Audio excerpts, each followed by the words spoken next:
16 फरवरी को बसंत पंचमी के दिन सीधी जिले की जनता को आज फिर से उस मनहूस और काले दिन की याद ताजा हो गई जब विगत कई वर्ष पहले मझौली के आगे बनास नदी में व्यवहारी तरफ से सीधी आ रही बस नदी में समा गई थी और उसमें मौजूद 46 से भी ज्यादा लोग मौत के आगोश में चले गए थे।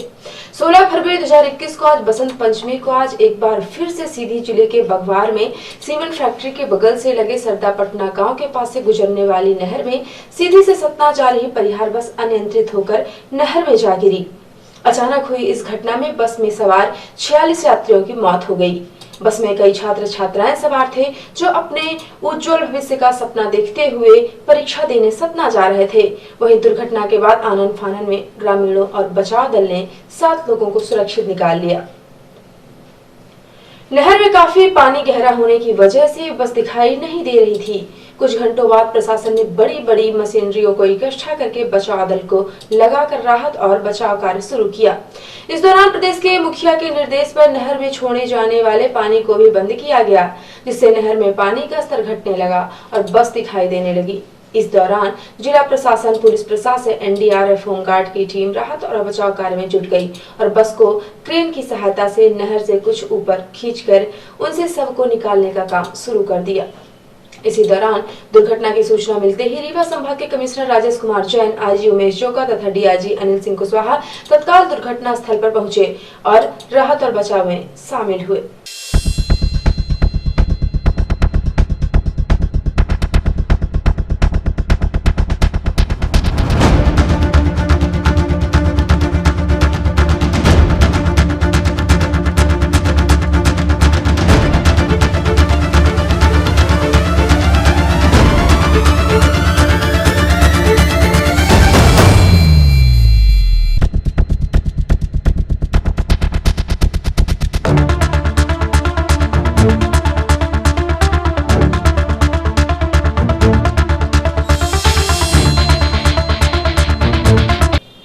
बसों से शवों को निकालने के पहले कई यात्री बस से निकलकर नहर में बह गए थे, जिनकी एनडीआरएफ टीम द्वारा तलाश की जाने लगी। इस दौरान दिल को दहला देने वाली दुर्घटना का कवरेज करने एनटीवी इंडिया न्यूज मौके पर मौजूद था। एनटीवी इंडिया न्यूज ने एनडीआरएफ द्वारा चलाए जा रहे बचाव कार्य का कवरेज किया। इस दौरान एनडीआरएफ की टीम ने 2 शवों को नहर से निकाल लिया। इसी दौरान सिटी हलचल ने राहत और बचाव कार्य में लगे एनडीआरएफ के अधिकारी से बात की और उनकी समस्याओं और बचाव कार्यों के बारे में जानकारी ली।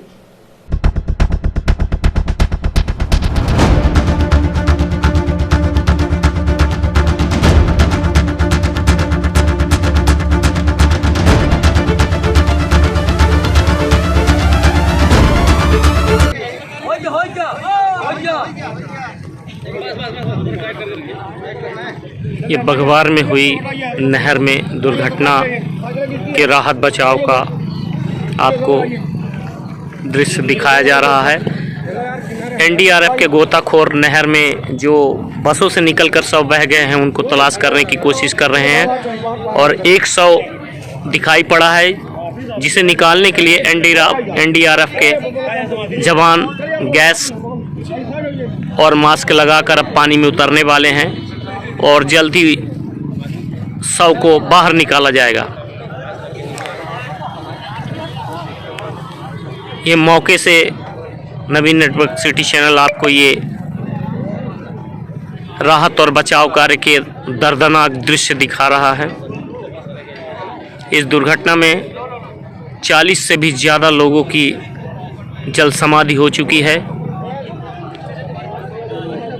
जिला प्रशासन बचाव और राहत कार्य के लिए पूरी तत्परता से जुटा हुआ है।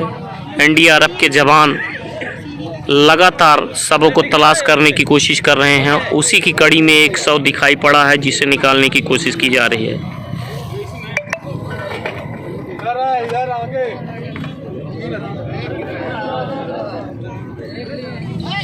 पानी धीरे धीरे कम होता जा रहा है। चलिए आप लोग पीछे आइए, हमको हाथ खींचना है। चलिए पीछे आइए आप लोग।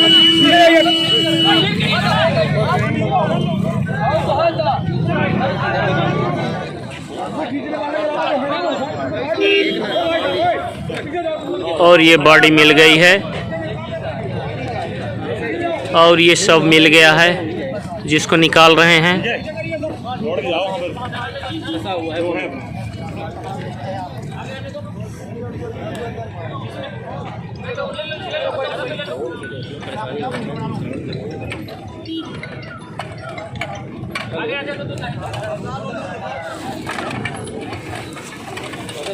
देखते चलिए, पीछे पीछे चलिए, हमारे हम लोग भी आ रहे हैं पीछे। अरे गिरा, अरे गिरा, उसको देखो यार। फिर वहीं इकट्ठा चढ़ाएंगे। कहाँ गए थे? फंसा हुआ था, निकल जाता आराम से। ये तो निकल गया। और एक सब मिल गया है। गोताखोर अब पानी से बोट पर वापस आ गया है। ये रस्सी क्लोज कर लो ना, वो दूर है।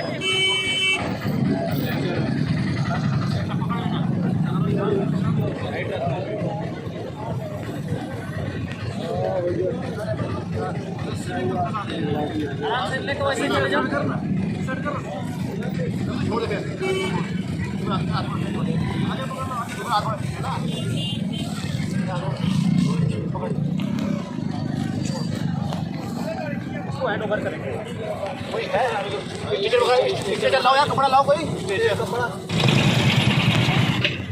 स्टीकर का कपड़ा हो, मुझे पास होल दुपट्टा कुछ तो होगा। मेडिकल वाला बोला, मेडिकल वाला।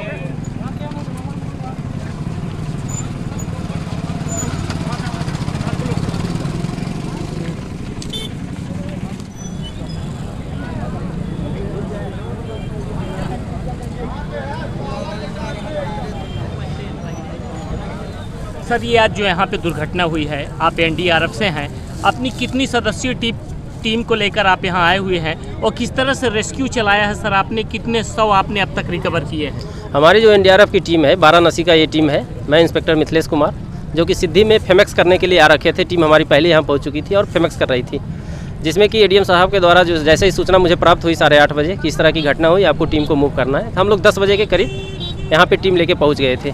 टीम लेके पहुंचने में रेस्क्यू में तो थोड़ा परेशानी था, क्योंकि पानी का बहाव बहुत तेज़ था। बस में थे, अंदर कांच भी था, टूटा हुआ था, सभी अंदर से जाना बाहर निकालना उसको, लेकिन सभी को परेशानी को हम लोग सामना करते हुए सभी को निकाले। अभी तक एनडीआरएफ के द्वारा टोटल जो है 31 डेड बॉडी को बाहर निकाल चुके। इसके पहले जो है और एजेंसियाँ काम कर रही थी, जो जैसे कि एसडीआरएफ, वो भी कुछ डेड बॉडी निकाल रखी थी पहले। सर, इस ऑपरेशन में आपको क्या दिक्कतें आ रही हैं? ऑपरेशन में तो बस पानी का बहाव तेज़ है, करंट है, जो कि और रेस्क्यूअर हमारा नीचे जाता है तो रुक नहीं पाता है, लेकिन तो भी परेशानी के बाद भी हम लोग सकुशल उससे जैसे भी होता है रेस्क्यू करके बाहर निकाल ही रहे हैं, आप जैसे देख रहे हैं। सर, नहर का एरिया काफ़ी लंबा चौड़ा है, अभी आप लोग तलाश कर रहे हैं। अभी आप लोगों ने मेरे सामने 2 बॉडी बरामद की है। क्या लगता है सर, कितने शव अभी और हो सकते हैं इस तरह से? अभी हमारा यही है कि हम लाइन सर्च करते हुए, जहाँ तक ये बंधा हुआ है डैम, वहाँ तक हम लोग लाइन सर्च करते हुए जाएंगे। यदि जो कहीं भी दिखता है तो उसको हम लोग बाहर निकालने की कोशिश करेंगे। सर, आप लोग बहुत ही मेहनत से काम कर रहे हैं। हमारा चैनल आपको, आपके जज्बे को, आपकी टीम को सलाम करता है। धन्यवाद। राहत और बचाव कार्य के दौरान जिले के कलेक्टर, पुलिस अधीक्षक के साथ हजारों की संख्या में जनता मौजूद थी। राहत और बचाव कार्य के बाद निकले शवों को रामपुर नैकिंग के पीएम घर ले जाया गया, जहां सबको एक मैदान में रखा गया। वहीं इस घटना की जानकारी मिलने पर मध्य प्रदेश के मुख्यमंत्री शिवराज सिंह चौहान ने अपने संदेश में कहा कि सीधी जिले के सरदारपटना गांव में नहर में बस गिरने की दुर्घटना दुर्भाग्यपूर्ण है। मुख्यमंत्री ने अपने संदेश में मृतकों के प्रति श्रद्धांजलि अर्पित की। मुख्यमंत्री की तरफ से मृतकों के परिजनों को सांत्वना देने मध्य प्रदेश के जल संसाधन मंत्री तुलसी सिलावट और ग्रामीण विकास एवं पिछड़ा वर्ग अल्पसंख्यक कल्याण मंत्री श्री राम खिलावन पटेल रीवा हवाई पट्टी में उतरकर दुर्घटना स्थल नहर पहुंचे और राहत बचाव कार्य का निरीक्षण करने के बाद वो रामपुर नैकिंग स्थित पीएम हाउस जा पहुंचे, जहां पर नहर से निकाले गए शवों को रखा गया था। इस दौरान वहां पर मातम और कोहराम छाया हुआ था। मंत्री जी ने इस दौरान मौके पर मौजूद मृतक के परिजनों के पास बैठकर अपनी संवेदना व्यक्त की और मुख्यमंत्री के संदेश को भी बताया। इस दौरान मंत्री के साथ जिले के सांसद रीति पाठक, मध्य प्रदेश बीजेपी के महामंत्री सत्येंदु तिवारी, जिले के बीजेपी अध्यक्ष इंद्र शरण सिंह सहित बड़ी संख्या में बीजेपी के पदाधिकारी मौजूद थे।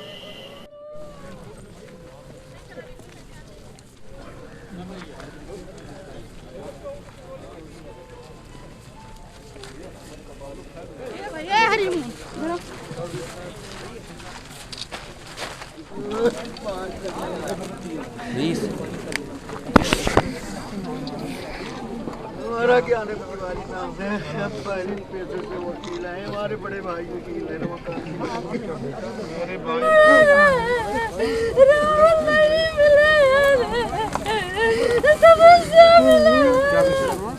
मृतकों को सांत्वना देने के बाद एनटीवी ने न्यूज सिटी चैनल से बात करते हुए मध्य प्रदेश के मंत्री तुलसी सिलावट ने कहा कि यह एक बहुत ही दुखद घड़ी है। आगे उन्होंने कहा कि मुख्यमंत्री जी इस दुर्घटना पर पल पल की खबर ले रहे हैं और उन्होंने मृतक के परिजनों के लिए अपनी शोक संवेदना भेजी है। आगे उन्होंने कहा है कि मृतकों के लिए 5 लाख की आर्थिक सहायता राशि दी जा रही है। इसके साथ ही केंद्र सरकार की तरफ से भी 2 लाख की सहायता राशि दी जाएगी। प्रतिक्रिया के दौरान सिटी हलचल ने मंत्री तुलसी सिलावट से जिले की कई वर्षों से बन रही पुलियों का भी मुद्दा उठाया। इसके साथ ही इस महंगाई में मृतक के परिजनों को मात्र 5 लाख की राहत राशि देने पर सवाल खड़े किए। इससे दुखद घटना, दर्दनाक घटना हो नहीं सकती।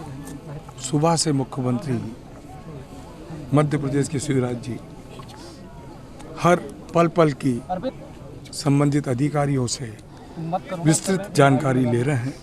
तुरंत उन्होंने एक नहीं 2 मंत्री को हमें और सांसद जी और विधायक जी को भेजा है।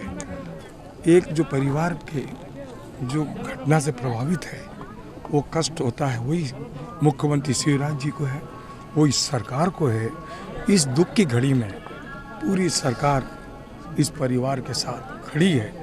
मध्य प्रदेश के मुख्यमंत्री जी ने परिवार की स्थिति को देखते हुए 5 लाख रुपए की राहत राशि की है और देश के प्रधानमंत्री जी ने 2 लाख की है। ये सुविधा पर ईश्वर से बड़ा कुछ नहीं हो सकता। घटना दर्दनाक है, पूरे मध्य प्रदेश को, दिल को, दिमाग को झकोरने वाली घटना है।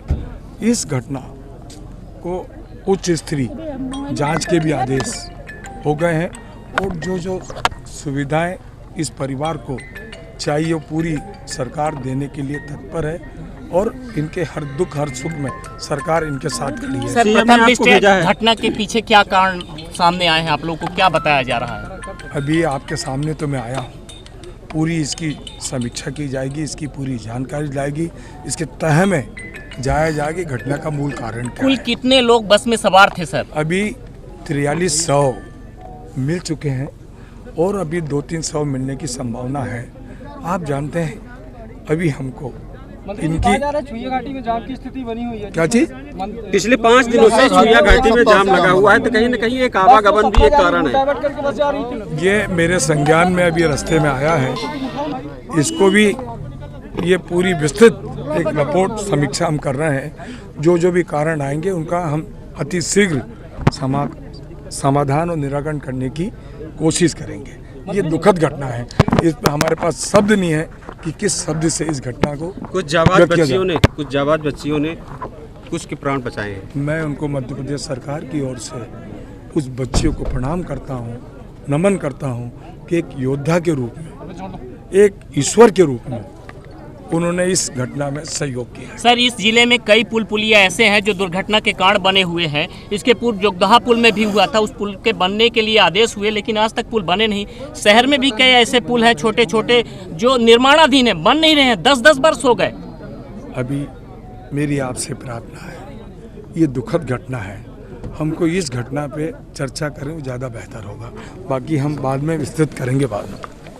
वहीं इस दुखद दुर्घटना के दौरान मृतक के परिजनों से अपनी संवेदनाएं व्यक्त करने रामपुर नैकिंग के पीएम स्थल पर पहुंचे मध्य प्रदेश के पूर्व पंचायत एवं ग्रामीण विकास मंत्री कमलेश्वर पटेल ने अपनी प्रतिक्रिया देते हुए कहा कि शासन प्रशासन की लापरवाही का नतीजा है यह दुर्घटना। आगे उन्होंने भी 5 लाख की सहायता राशि पर सवाल खड़े किए। देखिए, पीड़ित परिवार के प्रति हमारी गहरी संवेदना है। दुखद घटना हुई है, पूरा जिला व्यथित है, जिला नहीं पूरी मध्य प्रदेश की जनता व्यथित है। और इस तरह की घटना कहीं न कहीं थोड़ी बहुत लापरवाही भी है। हमारा राष्ट्रीय राजमार्ग 5 दिन से बाधित है, तो दूसरी तरफ ज़्यादातर 80% से ज़्यादा नौजवान साथी भाई बहन हताहत हुए हैं। भैया, जो अभी मध्य प्रदेश शासन के 2 मंत्री यहाँ पे आए हुए हैं दुर्घटना में, उन्होंने पीड़ित परिजनों से मुलाकात की। उन्होंने बताया कि मुख्यमंत्री जी ने 5 लाख रुपए की सहायता की राशि की घोषणा की है। क्या लगता है भैया, ऐसी स्थिति में अब जब महंगाई इतनी बढ़ गई है तो क्या इनको 5 लाख में क्या मदद हो पाएगी इनकी? पहली बात तो 4 लाख वैसे भी प्रावधान है, सरकार की तरफ से नीति बनी हुई है कि कोई भी पानी में डूबता है, कोई इस तरह के आपदा में मृत्यु होती तो 4 लाख का तो वैसे ही प्रावधान है, तो सरकार की तरफ से तो 1 ही लाख का प्रोविज़न हुआ और 2 लाख सुना है पीएम रिलीफ फंड से घोषणा हुई है, बहुत कम है। देखिए, जान से बढ़ के तो पहली बात कुछ होता नहीं है। पहली बात तो सरकार की लापरवाही थी कि एग्जामिनेशन सेंटर जब ऑनलाइन एग्ज़ाम था तो इसको हर जिला मुख्यालय में करना था। हमारे इतने सारे नौजवान साथी भाई बहन जो अपने घर के सहारा बनने वाले थे, उनकी जीवन लीला समाप्त हो गई। क्या सरकार वापस कर सकती है? और फिर अपनी संवेदना व्यक्त करने मौके पर ही मौजूद मध्य प्रदेश कांग्रेस कमेटी के महामंत्री ज्ञान सिंह चौहान ने अपनी प्रतिक्रिया देते हुए प्रशासन की कार्यप्रणाली पर सवाल खड़े किए और कहा कि विगत कई दिन से पहाड़ पर जाम लगा हुआ है, जिसको खुलवाने का प्रयास नहीं किया गया, जिसका नतीजा इस रूप में सामने आया है। देखिए, ये बहुत दुखद घटना है और इसमें टोटल प्रशासन की लापरवाही है। 5 दिन से बघवार पहाड़ी पे जाम लगा था और प्रशासन गंभीरता का परिचय नहीं दे रहा था और आज उसका नतीजा ये हुआ कि इतनी बड़ी दुर्घटना हुई। जो बस नहर में गिरी है उसकी परमिट बघवार वाया गोविंदगढ़ होते हुए थी। ऐसी क्या आवश्यकता पड़ी कि वो बस वाया पटना होके जा रही थी। यदि समय रहते प्रशासन इन सब चीज़ों का ध्यान देती तो निश्चित रूप से घटना नहीं होती। दूसरी बात मैं बताना चाहूँगा कि मुख्यमंत्री जी मध्य प्रदेश को अपना मंदिर मानते हैं और यहाँ की जनता को वो अपना भगवान मानते हैं और अपने आप को पुजारी मानते हैं। आज वो कहाँ हैं? इतनी बड़ी घटना हुई है, 37 लोगों की जाने गई है, 20 लोग से ज़्यादा लापता हैं, लेकिन अभी उनकी फ़र्क नहीं है। कितने संवेदनशील हैं इस बात से पता चलता है। दूसरा मैं कहना चाहूँगा और हम लोग कांग्रेस पार्टी के सभी लोग प्रशासन का इंतज़ार कर रहे हैं कि क्या कर रहे हैं और आरटीओ सीधी, रामपुर नैकिन के चौकी प्रभारी, पिपराव चौकी प्रभारी सबसे बड़े लापरवाही के दोषी हैं। इनको तत्काल सस्पेंड किया जाए, ये हमारी मांग है। बसंत पंचमी की हुई इस दर्दनाक दिल दहला देने वाली घटना में कुछ ऐसे भी भाग्यशाली थे जो बच गए, लेकिन उनके प्रियजन नहीं बच पाए। इस दर्दनाक दुर्घटना में बस में कई छात्र छात्राएं सवार थे जो अपने भविष्य उज्जवल सपना देखते हुए परीक्षा देने सतना जा रहे थे। उनमें से इस दुर्घटना में भाग्य से बच गई एक लड़की, जिसका इलाज रामपुर नैकिन के अस्पताल में किया जा रहा था, जो सीधी जिले की सपनी द्वारी की रहने वाली है। उसने हमारे संवाददाता को बताया कि इस दुर्घटना में उसका भाई अभी तक नहीं मिल पाया, जिसकी उम्मीद भी बहुत कम है। आप बस में ही थी? हाँ, मैं बस में ही थी। कहाँ से चढ़ी थी आप? मैं सीधी से चढ़ी थी सतना के लिए। मेरा पेपर बिट्स कॉलेज में मेरा पेपर था, आदित्य बिट्स कॉलेज। मैं वहीं के लिए जा रही थी। मेरा पेपर दिलाने मेरे साथ में मेरा भाई जा रहा था, मुझे अकेले नहीं जाने दिया। कैसे घटना हो गई? कैसे, कहाँ पर घटना हो गई? मैं पहली बार सतना जा रही थी। मैं कभी नहीं गई थी सतना, मैं पहली बार सतना जा रही थी। मुझे नहीं पता था। बस का एक्सीडेंट कैसे हुआ? बस बहुत स्पीड में थी, एकाएक जाके वहीं गिर गई। पर ड्राइवर इतना बोला कि जिसको अपनी जान बचाना हो बचाओ। ड्राइवर भाग अपनी जान बचा के। आप कैसे निकल पाई पानी से? मैं एक हाथ से एंड्रॉइड फ़ोन रखी थी और एक हाथ से अपने भाई को पकड़ी थी। एंड्रॉइड फ़ोन से शीशा को तोड़ने की कोशिश की, लेकिन शीशा नहीं टूटा और फ़ोन मेरे हाथ में रहा आया। मेरा भाई कुछ टाइम मेरे हाथ था, मेरे हाथ से कब क्योंकि बस में बहुत पानी भर गया, कुछ दिखाई नहीं दे रहा था। मेरी सांसें रुक रही थी। मैं कब पानी से बाहर आई मुझे कुछ नहीं पता। फिर मुझे कोई पकड़ के बाहर लाया, मुझे नहीं पता। क्या नाम है आपका? मेरा नाम विभा प्रजापति है। कहाँ की रहने वाली? मैं सपनी द्वारी की रहने वाली हूँ। मेरा ग्राम सपनी द्वारी। भाई अभी आपका नहीं मिला? मेरा भाई अभी नहीं मिला। कितने साल का था? मेरा भाई 20 साल का था। उसका BSc फाइनल मैथ से कंप्लीट हो चुका था। सीधी जिले के बघवार के सरदापटना गांव में हुई दर्दनाक, भयावह और दिल दहला देने वाली बस दुर्घटना ने कई घरों के चिराग बुझा दिए, जो बड़े बड़े सपने लेकर परीक्षा देने जा रहे थे। उनके सारे सपने और उनके परिजनों के सभी अरमान इस दुर्घटना में एक झटके में खत्म हो गए। बसंत पंचमी के दिन सामने आए इस खौफनाक मंजर को देखकर जिसने भी इस दुर्घटना को देखा, इससे जुड़ी खबरें जानी, उन सभी का कलेजा कांप गया। बावजूद इसके यह दुनिया न तो रुकने वाली है न थमने वाली है, लेकिन जो आज अपने से अपनों के बीच से चले गए वह दोबारा फिर नहीं मिलेंगे। इसका गम सभी को ताउम्र सताता रहेगा। नवीन नेटवर्क परिवार सभी मृतक लोगों के परिजनों के प्रति अपनी संवेदना व्यक्त करता है और ईश्वर से प्रार्थना करता है, ईश्वर मृतक के सभी परिजनों को इस असीम दुख को सहन करने की क्षमता प्रदान करे। और अब पेश है प्रादेशिक हलचल। मध्य प्रदेश के सीधी में बड़ा हादसा। सकरे रास्ते पर चल रही बस 22 फीट गहरी बाणसागर नहर में गिरी। 54 में से 47 यात्रियों के शव मिले। मध्य प्रदेश का हादसा 2 महिलाओं की जुबानी बस के पीछे गेट से गिरे 7 लोगों को तैरकर बचाया। निवाड़ी के ओरछा तहसील की ग्राम पंचायत वसोवा में बेतवा नदी किनारे रेत खदान धंसने 3 युवकों की हुई मौत। और सीधी बस हादसा के चलते कैबिनेट की बैठक स्थगित। मंत्री तुलसी सिलावट और राम खिलावन घटनास्थल पर पहुंचे। मृतकों के परिजन को 5-5 लाख के मुआवजे का ऐलान। और अब पेश है राष्ट्रीय हलचल। इस महीने 10वीं बार बढ़े पेट्रोल डीजल के रेट। राजस्थान में 100 रुपए हुई पेट्रोल की कीमत, भोपाल में 97.25 रुपए। त्रिपुरा के सीएम के बयान पर बवाल। पड़ोसी देशों में भाजपा सरकार बनाने के बयान से नेपाल नाखुश, भारत से स्पष्टीकरण मांगा। पेंगोंग लेक पर चीन आर्मी ने अपने बंकर तोड़े और टेंट हटाए। भारतीय सेना ने जारी किया वीडियो। और तमिलनाडु विधानसभा चुनाव की तैयारी। कमल हसन ने टिकट के लिए ऑनलाइन एप्लीकेशन मांगी, बोले 25,000 फीस भरना जरूरी। और अब पेश है प्रमुख हलचल।